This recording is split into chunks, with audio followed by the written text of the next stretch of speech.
नहमदुहु व नुसल्ली अला रसूलिहिल करीम अम्मा बाद फ़ाऊज़ु बिल्लाहि मिनश शैतानिर रजीम बिस्मिल्लाहिर रहमानिर रहीम।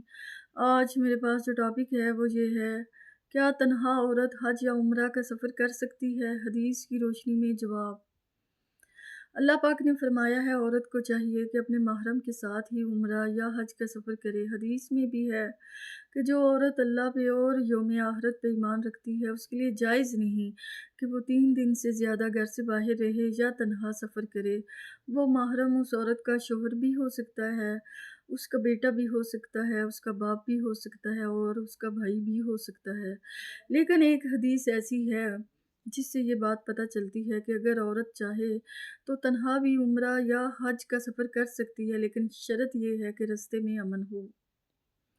मैं उस हदीस का इंटरनेशनल नंबर आपको ज़रूर बताना चाहूँगी ताकि अगर आप चाहें तो आप लोग खुद भी वो हदीस देखें और पढ़ भी लें।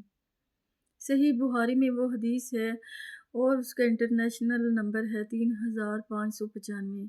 सहाबा किराम रसूल पाक सल्लल्लाहु अलैहि वसल्लम के पास बैठे थे। उन्होंने रसूल पाक सल्लल्लाहु अलैहि वसल्लम से कहा, या रसूल अल्लाह सल्लल्लाहु अलैहि वसल्लम, हम दूर दराज इलाकों से सफ़र करके आते हैं तो रास्ते में डाकू होते हैं जो हमारे काफ़िलों को लूट लेते हैं। रसूल पाक सल्लल्लाहु अलैहि वसल्लम ने फरमाया, ए अदी। अदी हातम ताई का बेटा था। अदी इब्ने हातम और ताई कबीले से उसका ताल्लुक़ था, बाद में मुसलमान हो गया था। रसूल पाक सल्लल्लाहु अलैहि वसल्लम ने फरमाया,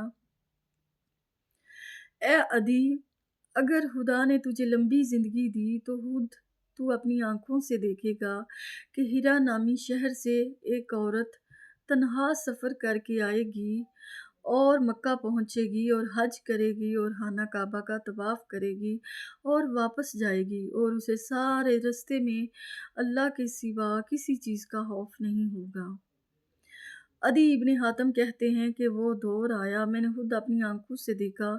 हज़रत उमर रज़ी अल्लाह तआला अन्हु के दौरे खिलाफत में मैंने खुद अपनी आंखों से देखा कि हिरा नामी शहर से एक औरत तन्हा काफ़िले में आई। हिरा कूफा के साथ ही शहर है।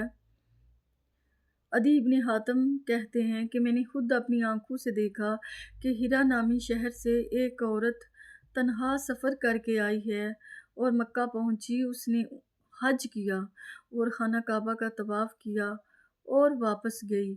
उसे सारे रास्ते में अल्लाह के सिवा किसी चीज़ का खौफ नहीं था।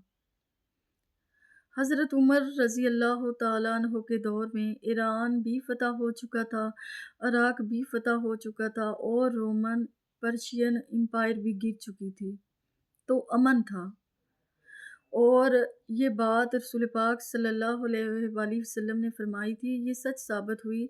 इमाम बुखारी इस हदीस को अलामाते नबूवत यानी गैबी खबरों के चैप्टर में लेके आए हैं कि यानी कि रसूल पाक सल्लल्लाहु अलैहि वसल्लम की गैबी खबर सच साबित हुई। वैसे भी पहले ज़माने में लोग ज़मीनी सफ़र करते थे तो कोई 3 माह पहले, कोई 2 माह पहले, कोई 15 दिन पहले घर से निकलता था, क्योंकि उनको पता होता था लोगों को कि इतने दिन में हम मक्का पहुंच जाएंगे। लेकिन अब ये मसला भी नहीं है। अब तो लोग हवाई जहाज़ पे जाते हैं, 3-4 घंटे का सफ़र होता है और रास्ते में अमन होता है। तो इसलिए अगर कोई औरत चाहे तो तन्हा भी उम्रा या हज का सफ़र कर सकती है। लेकिन कोई यंग लड़की जो है ना, अब ये ना हो कि इस हदीस से कोई यंग लड़की ही तन्हा हज या उम्रा के लिए सफ़र करे, तो ये बेहतर नहीं है। उसे चाहिए कि यंग लड़की जो है उसे चाहिए कि अपने महरम के साथ ही हज या उम्रा का सफ़र करे। लेकिन कोई खातून ऐसी जिसकी उम्र 45 साल या 50 साल के करीब है, तो वो अगर चाहे तो काफ़िले में ज़्यादा ख़वातीन हों तो फिर वो तन्हा भी हज या उम्रा का सफ़र कर सकती है, क्योंकि रास्ते में अमन होता है, कोई मसला नहीं होता। वैसे भी जब उम्रा या हज के लिए लोग जाते हैं तो इतने ज़्यादा लोग होते हैं कि औरतें जो हैं वो औरतों के कमरे में रहती हैं और मर्द मर्दों के कमरे में ठहरते हैं, तो ये भी मसला नहीं होता। तो इसलिए 45 या 50 साल के करीब अगर कोई औरत चाहे तो वो तन्हा भी हज या उम्रा का सफ़र कर सकती है।